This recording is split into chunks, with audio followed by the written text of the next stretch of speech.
Bismillahirrahmanirrahim. Alhamdulillahirabbil alamin. Allahumma salli wa sallim ala sayyidina Muhammadin wa ala alihi wa sahbihi ajma'in, amma ba'd. Alhamdulillah, syukrulillah, ma'asyiral ikhwan wal akhwat rahimani wa rahimakumullah. Kondisi kita saat ini di mana media menjadi begitu gencar, begitu mudah, bahkan kita dapat menyaksikan apapun dari rumah kita, termasuk juga menyaksikan dan mendengarkan kajian-kajian yang berkaitan dan berhubungan dengan agama kita. Maka pertanyaannya, apakah orang yang melihat, mendengarkan atau menonton kajian melalui media seperti YouTube, mereka itu dikelompokkan kepada kelompok orang-orang yang mencari ilmu? Baik, mari kita ikuti uraian berikut ini.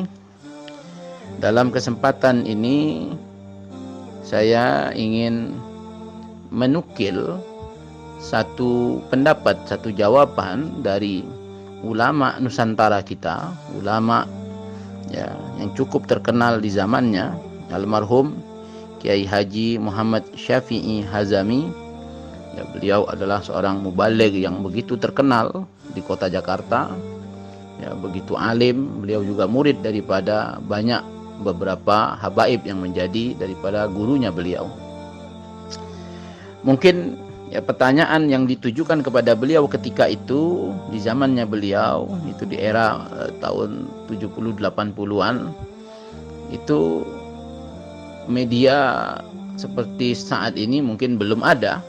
Namun di saat itu yang ditanyakan kepada beliau adalah, apakah orang yang mendengarkan kajian atau kuliah subuh atau ceramah agama melalui radio, dia dikategorikan sebagai orang yang menuntut ilmu, kemudian atau mencari ilmu, kemudian apakah hanya dapat pahala saja?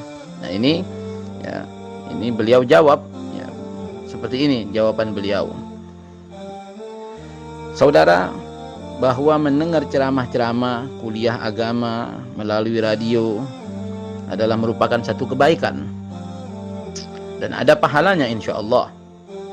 Akan tetapi untuk menamakan hal itu dengan mencari ilmu adalah tidak tepat, karena jika saudara belajar di atas sofa sambil menikmati rokok Jisamsu dengan hanya memutar knop pesawat radio, kalau sekarang berarti tinggal pencet channelnya YouTube begitu, saudara memencet daripada tombol radio saudara pada gelombang yang tengah mengadakan ceramah atau tanya jawab keagamaan, yang terkadang saudara pun tertidur pulas dan tidak tahu lagi ujung dan pangkal dari ceramah tersebut, lalu dinamakan itu adalah mencari ilmu atau thalabul ilm, rasanya kurang tepat.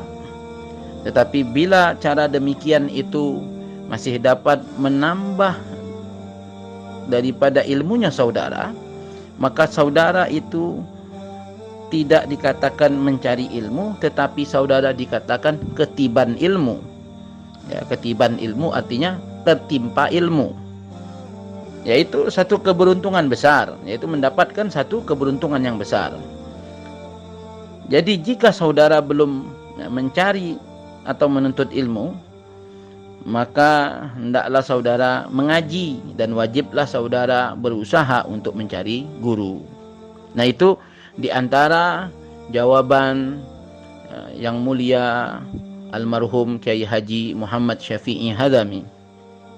Bahkan beliau menghadirkan daripada dalilnya, di mana di dalam surah Al-Kahfi, ketika Nabi Musa ingin belajar kepada Khidir, beliau mendatangi Khidir, dan belajar itu butuh kepada pengorbanan, penuh susah payah.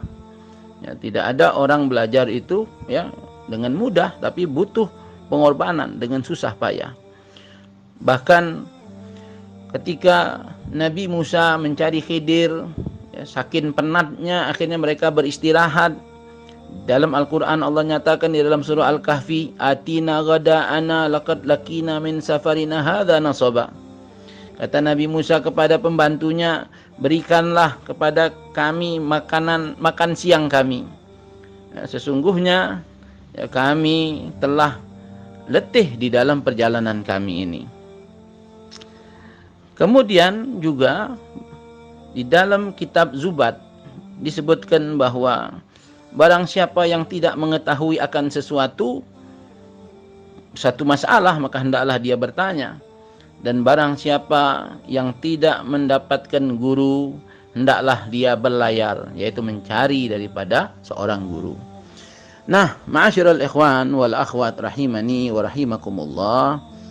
Oleh karena itu, maka ya, harus kita ini mendatangi tempat-tempat ilmu, tempat-tempat kajian ilmu. Jadi bukan hanya sekedar nonton streaming atau nonton dari YouTube, lantas kita mengatakan diri kita murid daripada orang yang kita tonton tersebut.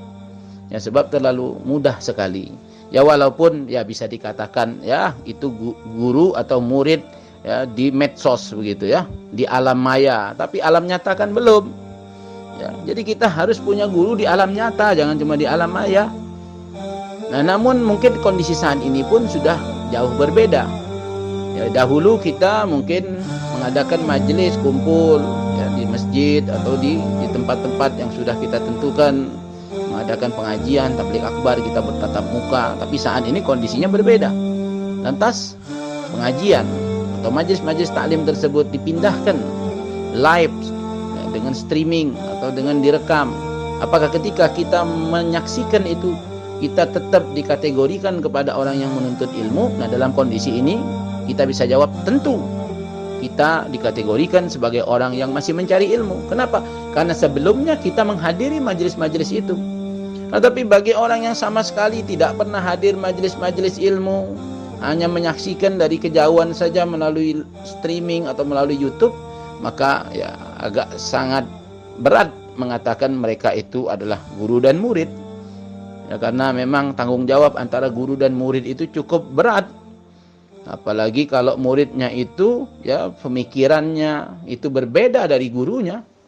Ya, sebab seorang murid itu bukan hanya belajar ilmu saja, tapi belajar akhlak, belajar adab, belajar bahkan seorang murid itu meniru gurunya sampai cara berjalannya pun ditiru oleh seorang murid. Nah, itu baru kondisi guru dan murid. Namun ya uraian ini cukup untuk menjadi penambah pengetahuan kita bahwa ada pendapat yang lain ya daripada ulama kita sendiri ya, ulama Nusantara ya, Kiai Haji Muhammad Syafi'i Hazami.